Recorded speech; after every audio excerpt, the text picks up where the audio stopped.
দেখুন, গত ভিডিওতে আমি ডিফারেন্সিয়েটর সম্পর্কে আলোচনা করেছি। অপারেশনাল অ্যাম্পলিফায়ারকে আমরা কিভাবে ডিফারেন্সিয়েটর হিসেবে ব্যবহার করতে পারি, অর্থাৎ ইনপুট সিগন্যালকে ডিফারেন্সিয়েট কিভাবে অপারেশনাল অ্যাম্পলিফায়ার করে সেই জিনিসটা আমরা দেখেছি। ঠিক সেরকম আজকে আমরা অপোজিটটা অর্থাৎ ইন্টিগ্রেটর সম্পর্কে আলোচনা করব। অর্থাৎ আজকে আমরা দেখব অপারেশনাল অ্যাম্পলিফায়ার কিভাবে ইনপুট সিগন্যালকে ইন্টিগ্রেশন করে। ঠিক আছে, তো সেই টপিকটাই আজকে আলোচনা করা হবে। তো চলুন কথা না বাড়িয়ে শুরু করা যাক। প্রথমত আমি সার্কিট ডায়াগ্রামটা আঁকিয়ে ফেলবো। অর্থাৎ আমাদের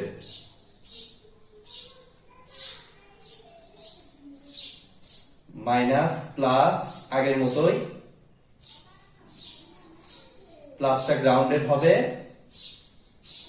আর ডিফারেন্সিয়েটরের ক্ষেত্রে এই সাইডে ছিল ক্যাপাসিটর আর এই সাইডে ছিল রেজিস্টর। বাট ইন্টিগ্রেটরের ক্ষেত্রে এই জিনিসটা অপোজিট হয়ে যাবে, অর্থাৎ রেজিস্টরের জায়গায় আসবে ক্যাপাসিটর এবং ক্যাপাসিটরের জায়গায় যাবে রেজিস্টর। অর্থাৎ সিম্পলি আমি ইনপুট সাইডটা আমি রেজিস্টর দিয়ে দিলাম এবং আউটপুট সাইডে আমি ক্যাপাসিটর দিয়ে দিলাম। ঠিক আছে, আর এটা হচ্ছে আমাদের ভিআই ইনপুট সিগন্যাল, এটা হচ্ছে আমাদের আর রেজিস্ট্যান্স, আর এটা আমাদের সি, আর এই সাইডে আমরা আউটপুট পাবো। তো আগের মতোই আমরা অ্যানালাইসিস করব। আমরা দেখব যে এখানে প্লাসটা হচ্ছে আমাদের গ্রাউন্ডেড, মানে জিরো ভোল্টেজ, তাহলে এটাও আমাদের জিরো ভোল্টেজ হতে বাধ্য। অপ অ্যাম্পের বেসিক অনুযায়ী আমাদের প্লাস আর মাইনাস একই ভোল্টেজ হয়, আর এদের ভিতরে ভোল্টেজ ডিফারেন্স শূন্য বলে আমাদের কোনো কারেন্টও প্রবাহিত হয় না। তো আমাদের ইনপুট জায়গা থেকে একটা কারেন্ট তৈরি হলো, এই কারেন্টটা আমরা I1 মনে করলাম। সেই কারেন্টটা এখানে এসে দুইটা রাস্তা পাইলো, তার এ পাশ দিয়ে তো কোনো কারেন্ট প্রবাহিত হবে না, কারণ সেম ভোল্টেজ। তো সম্পূর্ণ কারেন্টটা আমাদের এই পাশ দিয়ে চলে যাবে, I1 আর I2। অর্থাৎ সিম্পলি আমরা বলতে পারি I1 is equal to I2। ঠিক আছে, তাহলে I1 সমান আমরা কি লিখতে পারি? VI minus 0 divided by R। আর এর এই সাইডের রেজিস্ট্যান্স VI, ওই সাইডের রেজিস্ট্যান্স 0। সরি, আর এর এই সাইডে ভোল্টেজ VI, ওই সাইডে ভোল্টেজ 0। একইভাবে I2 বলতে এই ক্যাপাসিটর অ্যাক্রসে কারেন্ট। তো ক্যাপাসিটরটার এই সাইডের ভোল্টেজ 0 আর ওই সাইডের ভোল্টেজ আমাদের ভি আউট ডিভাইডেড বাই এটার ইম্পিডেন্স লাগবে। যেহেতু সি দ্বারা আমাদের হচ্ছে না, সো সিটাকে আমাদের ইম্পিডেন্সে যদি কনভার্ট করি তাহলে আমাদের কত আসে? আমরা সবাই জানি যে এসি সার্কিট থেকে আমরা সবাই জানি যে সি মানে ইম্পিডেন্সে আসে 1/j⍵c। ঠিক আছে, তাহলে VI divided by R is equal to minus V0 j⍵c। এবং আগের ক্লাসে আমরা দেখেছি j⍵কে এস ডোমেইনে কনভার্ট করলে আমাদের আসে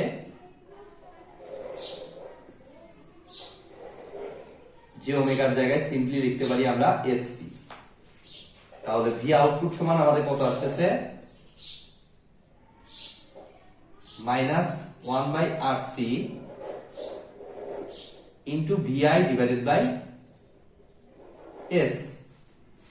V output is equal to minus 1/RC into VI divided by S। তো গত দিনে আমরা দেখেছি যে S ডোমেইন কে যদি আমরা টাইম ডোমেইনে কনভার্ট করি তাহলে S এর জায়গায় আমরা লিখতে পারি হলো, গত ভিডিওতে আমি দেখিয়েছি, আপনাদের কনফিউশন থাকলে সেই ভিডিওটি একটু দেখে আসুন। S এর জায়গায় ডিডিটি লিখতে পারি এবং 1/S যদি থাকে সেই জায়গায় আমরা লিখতে পারি হলো integration of 0 to t dt। ঠিক আছে, অর্থাৎ 1/s কে আমরা এটা লিখতে পারি, 1/s কে আমরা ইন্টিগ্রেশন লিখতে পারি, আর s কে ddt লিখতে পারি। ঠিক আছে, তো সেইটা দ্বারা যদি আমরা এখন রিপ্লেস করি তাহলে আমাদের আসতেছে মাইনাস 1/RC, আর এই সিম্পলি 1/s এর জায়গায় আমি integration of 0 to t dt আর কাকে ইন্টিগ্রেশন করব, আমাদের ভেরিয়েবল কে এখানে ইনপুট ভোল্টেজ, আর এগুলো তো কনস্ট্যান্ট ভিআই।